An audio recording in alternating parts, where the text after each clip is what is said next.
Dabarıl maslahatyň dowamyny häzirki döwürde ýurdumyzda hormatly prezidentimiziň paratatly ýol başlygyna, ýaşlaryň döwri we bilim almagy, olaň alma dörejilik işi bilen meşgullanmagy üçin ähli zerur şertler döredilgänligi bellenildi.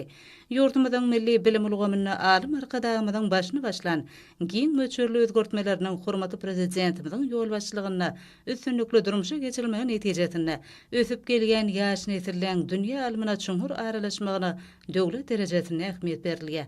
Şunun bilen baglykda ýurdumyzyň umum bilim bergen mekdeplerine, okuw derslerini ýokary derejede özleşdirmek, okuwçylaryň tebigy zehin başarnyklaryny ösürmek, giň dünýä garaýşly öňdebarçy ýaşlary kemally getirmek uğruna toplumlaryň çäreler amala aşyrylýar. Okuw dersleri boýunça ýaşlaryň arasynda bätleşikliň ýygydarly gurulmagy, olaň halkara ders bätleşiklerine gatnaşmaklaryna giň ýol açýar. Halkara bätleşigine ýeňiş gadanan zehinli okuwçylar ýurdumyzda hem taraplaryň bilim almak, ilim bilen meşgullanmak uğruna ýokary derejeli şertler döredilýän üçin arkadagly gahrman serdarymyza hem-de gahrman arkadagymyza hoşarlyk sözlerini aýtdylar.